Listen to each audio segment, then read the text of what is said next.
February 11th, 2026. Meditations in a year of high consequence, day 7.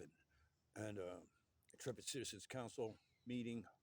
We want to get to the practical. What are we doing? And there's a lot going on these days. The ebb files. I want to react to some of that. You've got, apparently, it's a 1% of the billionaires could be tied to that. 24 billionaires. You have all this controversy, dark, evil, and people think they're controlling the world, or even BlackRock is controlling the world. They're not controlling. These are the financiers. The financiers don't control the world.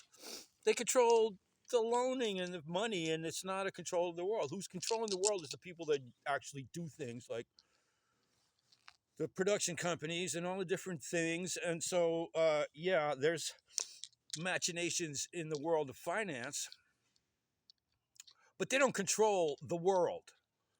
Okay, the world is controlled by. I'm just saying, people are finger pointing at these dark elites. The dark elites don't control the world. They just get away with what the hell they do, and it's so again, it's incentivized by the system. What else can I react to? There's all this geopolitics. The geopolitics, the best we can hope for is a three-sided standoff. I've said this before, but it bears re-emphasis.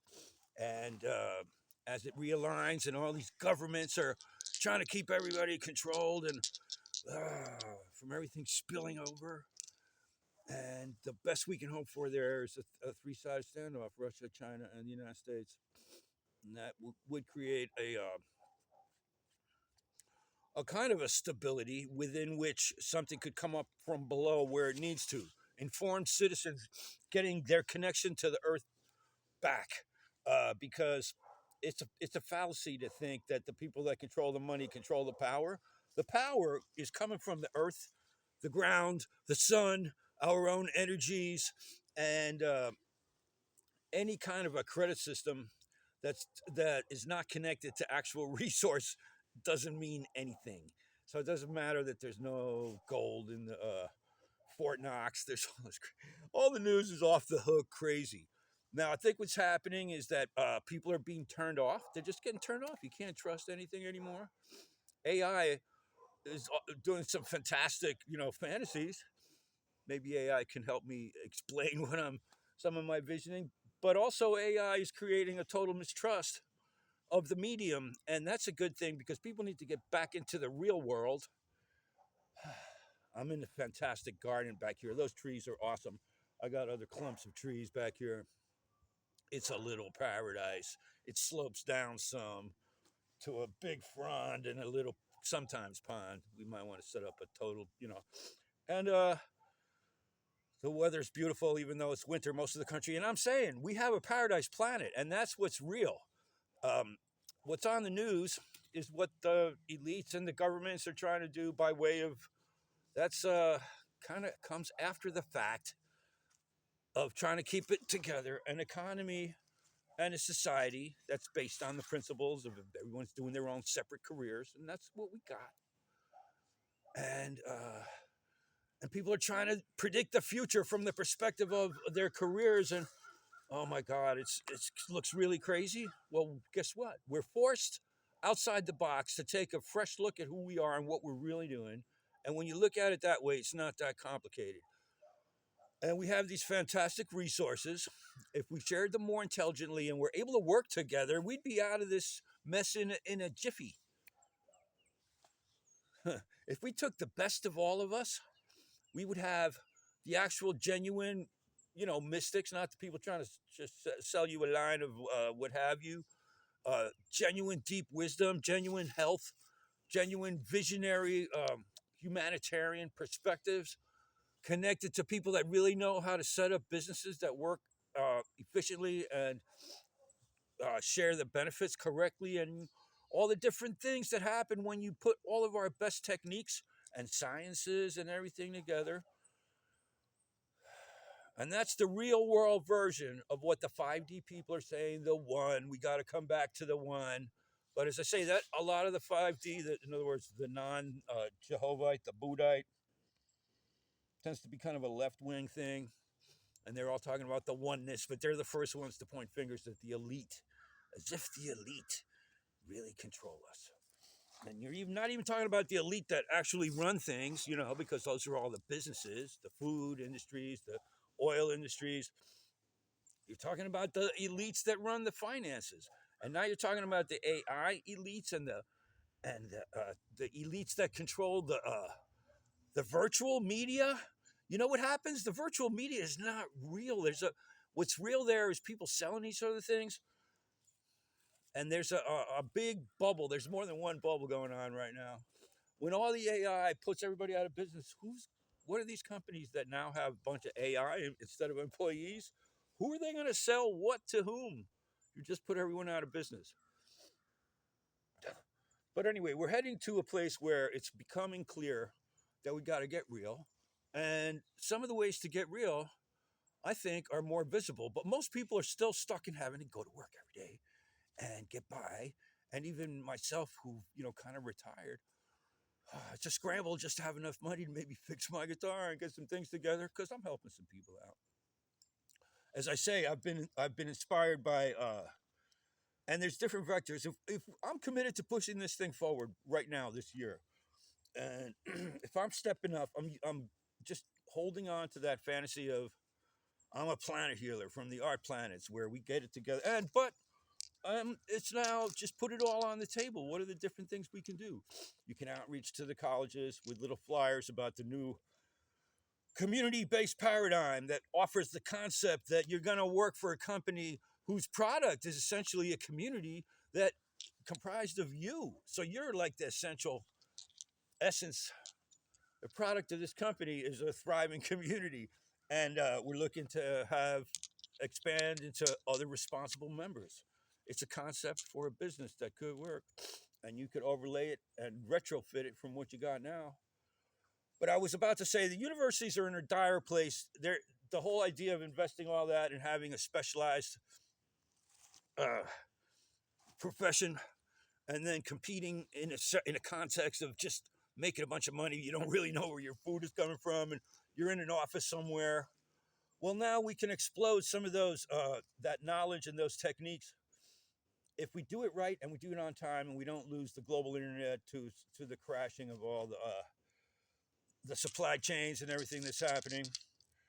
We can bring it back to something that's really grounded on genuine wealth, which is food, our own energies applied intelligently. And if you imagine guilds of old as how professions could realign, um, they would be able to absorb the function of education into the guild. And so instead of universities can do this gracefully. Everything that it could be, I mean, if you're doing this intelligently above board and understanding what you're trying to do, it could happen smooth, intelligently, and people don't have to give up things and go out on a limb. Especially, you're moving into a paradigm. The community-based paradigm is a cooperative network paradigm, as opposed to a hierarchical top-down. But the thing is, it's not as opposed to. It's how it comes together. You have organic adhocracies or different hierarchies of function within each community, but within the communities, they're accountable. You have to bring it back to where we don't fear the authorities in our own society. It's not like the king is someone other than one of us. That's what it's like in the old tribes. We got to do the same thing in the real world, modern world. You start thinking of it that way, and you pitch it that way, and you understand that in order for that to work, you got to be able to more or less know everybody in your organization on a personal basis. And we have 8 billion people, so how does that work? Well, a lot of organizations interlocked and for different functions, and it could be flex, but if you have the basic principles and the level of complexity involved in it's something that can happen organically, as the free market was supposed to organically provide, but not if the basic unit of the free market is everybody backstabbing, then you don't have things coming together, and things only come together when we work together. So in the concept of everyone in it for themselves, you only work together with carrot and stick. There's no inherent motivation. The inherent motivation comes from understanding what you're trying to accomplish as an individual, and then you align with communities that are all about that. And you do this in the open market free market, not even market, the open arena of connecting to the planet and each other. Why is it even a market? Well, I guess you're appealing to people to join. You could have a cooperative free market. And it's a process of adapting to a higher order, making more sense, being more efficient, and more fulfilling way of doing things. If you want to call it economy, and you let that go diverse, because some of it's economy and some of it is just bringing cookies to your neighbor. Where you have more events.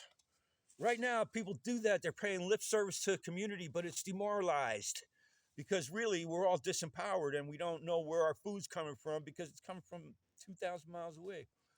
And starting with that and other functions, like the upkeep of our houses, the upkeep of our clothing, the upkeep of our furniture. These are some basic things. Then you get into automotive and different functions for, these are the basic industries. And you can start to do them more cooperatively, thinking in terms of guilds. The guilds can extend to things like more, standard professions. The lawyers guild, yeah. There's already that to some extent, but instead of it being a mafia, you have it really serve the people. And as I say, you can absorb the function of universities, and the guilds provide the education. And in a way, nobody can stop that from happening because the information is out there. So you only need is people willing to share it intelligently. And if the universities do this gracefully, everybody wins. But the concept of companies and organizations that are really letting people in and trusting them to be responsible, that nobody trusts that right now because everything's for sale. So that's one of the things that we have to get past.